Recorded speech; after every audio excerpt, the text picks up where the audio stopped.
Thank you. Thank you, Sri Chaudhry Mohammad Ramzan. मैं budget 26-27 पर बोलने जा रहा हूँ।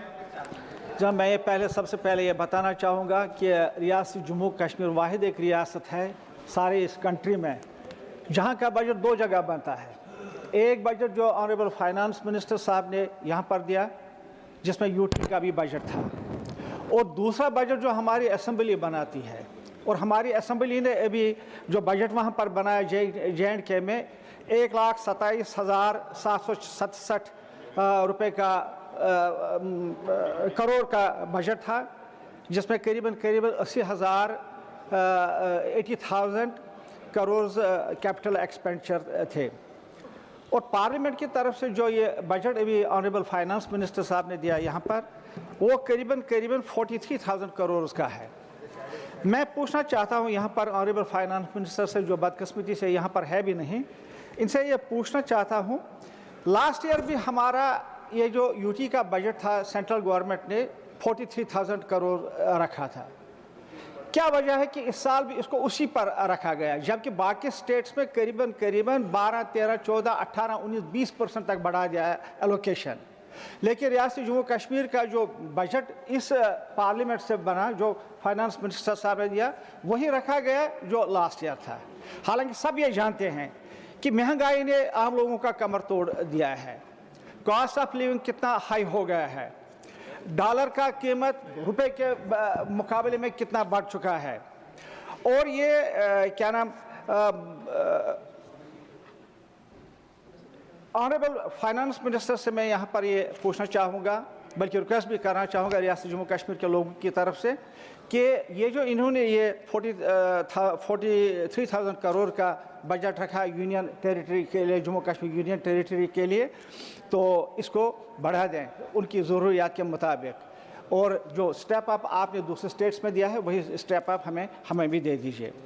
मुझे याद है कि जिस वक्त 370 तोड़ दिया गया, इसी पार्लियामेंट ने तोड़ दिया गया 5 अगस्त 2019 को, उस वक्त प्राइम मिनिस्टर साहब ने जो तकरीर की वहाँ पर, उसमें ये कहा गया था कि ये हम इसलिए ये तोड़ रहे हैं कि एक तो हम यहाँ पर डाउनलोड इन्वेस्टमेंट होगी, बाहर के मुल्कों से लोग आएंगे, रियासत जम्मू कश्मीर में इन्वेस्टमेंट करेंगे, और रियासत और मरकज़ी हुकूमत भी जो भी है दिल खोल कर वहाँ पर पैसे दे देगी ताकि डेवलपमेंट हो जाए। दूसरा उन्होंने ये कहा था उस वक्त कि ये जो हमारे कश्मीरी पंडित भाई हैं जो उस तूफ़ान में निकल गए, अब मुल्क के दूसरे शहरों में रहते हैं, उन्होंने ये भी कहा था कि हम इनको वापस बसाएंगे अपने ठिकानों पर, अपने घरों में।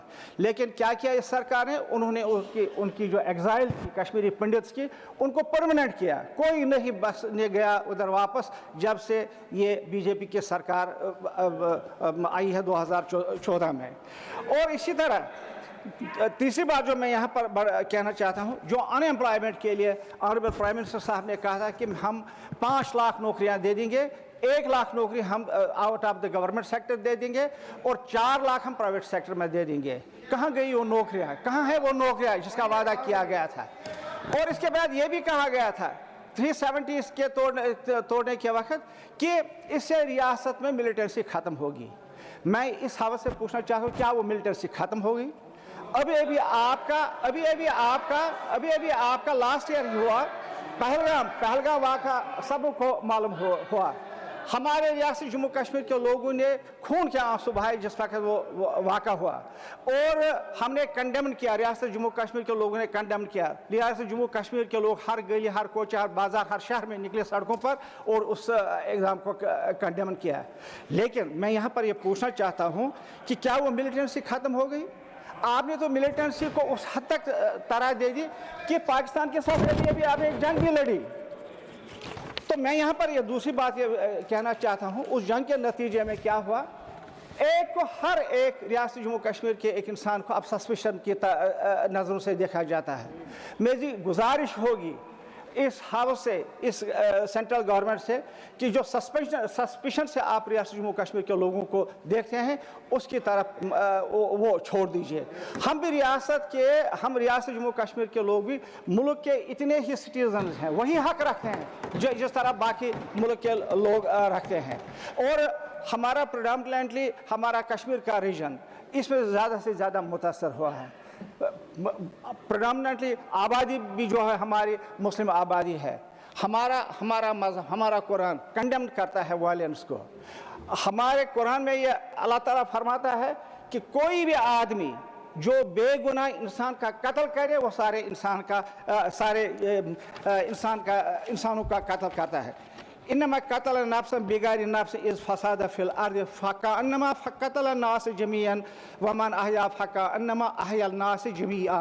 ये अरबी में है, कुरान में लिखा है कि कोई भी ये निहत्ता इंसान जो होगा, अगर कोई भी उसको कत्ल करेगा तो ये सारी इंसानियत का कत्ल है। और जो कोई इंसान किसी के साथ भलाई के साथ पेश आएगा, उसको बचाएगा, तो वो सारी इंसानियत की भलाई करता है। लिहाजा मैं यहाँ पर ये कहना चाहता हूँ, रियासत जम्मू कश्मीर के लोगों के साथ जो इसके बाद सलूक हुआ, खासकर लेबरर्स के साथ, स्टूडेंट्स के साथ और जो ट्रेडर्स हमारे हैं उनके साथ जो होता है, यह हाउस इसको कंडेम करे। और मेरी आपसे भी ये गुजारिश है कि एक मैसेज चला जाना चाहे। मैं ऑनरेबल होम मिनिस्टर साहब का शुक्रिया अदा कर रहा हूँ, हम मिले उससे, तीनों मेरे जो कोलीग्स यहाँ पर है, और उन्होंने हमें वादा दिया था कि मैं इसमें ज़रूर एग्ज़ाम का, और उन्होंने किया भी, उससे चीफ मिनिस्टर साहब ने किया। लेकिन अभी भी फिर भी ज़रूरत है उस ये जो दहशत फैलाई गई बाकी के रियासतों में, उसको किसी न किसी तरह तोड़ दाए। जियो टैगिंग हमारी मस्जिदों की होती है। मुझे बताएं किस मंदिर या किस गुरुद्वारा का कश्मीर में जियो टैगिंग हो गई, किस ज़मीन में है? रोज़ पटवारी आते हैं, मस्जिदों का पूछते हैं, इमामों का पूछते हैं, आधार कार्ड लाओ जी, थाने पर जाओ जी। मेरे ख्याल में ये किसी भी शख्स के मज़हब में एक खुली सी मज़ाहमत है। मैं चाहता हूँ ऑनरेबल चेयरमैन साहब से मेरी ये गुजारिश है कि इस सिलसिले का ये नोटिस ले लें।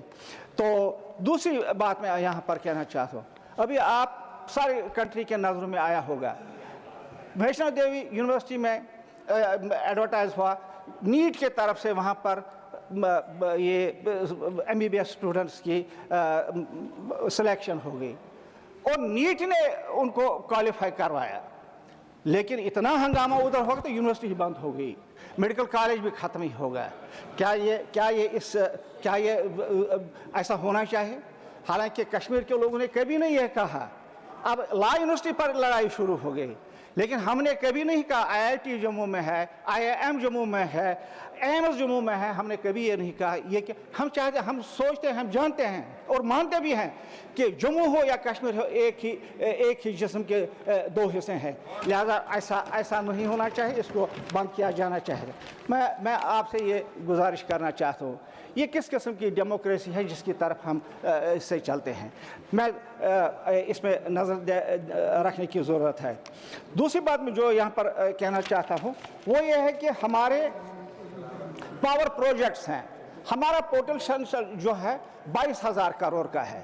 अभी तक हमने टोटल टैप जो किया है 2,000 करोड़ का ये है, और वो सेंट्रल गवर्नमेंट के पास NHP के साथ काफ़ी टाइम से है। एक दो मिनट तो NHPC के पास है। मैं चाहता हूँ कि हम पावर के लिए तरसते हैं वहाँ पर।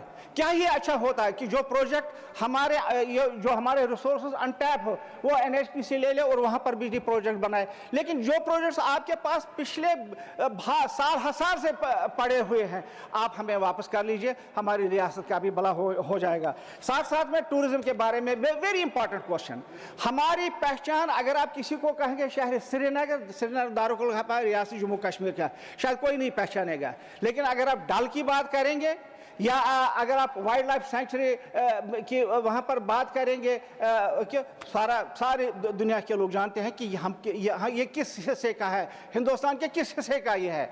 आज जनाब डल के सामने 3,000 कनाल ज़मीन ली जा रही है जो CRP खरीदने चाह रही है, और उससे सेंचुरी जो है वाइल्ड लाइफ सेंचुरी जो वर्ल्ड फेमस सेंचुरी है और ये डल गए, ये नामो निशान ख़त्म हो जाएगा। میں آپ سے انٹرونشن چاہتا ہوں، اس کے لیے آپ مہربانی کر کے اس کے لیے آپ واضح ہدایت دے دیں. اور ساتھ میں بس concluding sir, I am concluding. آپ کو ایکسٹرا ٹائم دیا گیا ہے. Sir I am concluding, just conclude. Sir میں یہاں پر کہنا چاہتا ہوں، گلمرگ پہلگام ہے، اور اسی طرح ہمارا یہ کیا نام ریزیڈنسی روڈ ہے. یہ گلمرگ کا لیزز ختم ہو گئے، 700 سال سے لوگوں کے پاس ہوٹلیئرز بنے، کافی پیسہ انہوں نے انویسٹمنٹ کیا ہے اس میں ہوٹلوں میں. آج تک گورنمنٹ آف انڈیا اس کو ریگولرائز نہیں کر رہی ہے، اور ضرورت اس بات کی ہے کہ اس کو فری ہولڈ اب کر دیں، چاہے ریزیڈنسی روڈ کا ایریا ہے، چاہے آپ کا گلمرگ کا ہے، چاہے آپ کا پہلگام کا ہے، تاکہ لوگوں نے جو انویسٹمنٹ کروڑوں روپے کی ہے اس کو وہ پھر سے بڑھائے. میری گزارش ہے اس کی طرف بھی توجہ دے. شکریہ سر. نیکسٹ اسپیکر از شری جی کے بساٹ.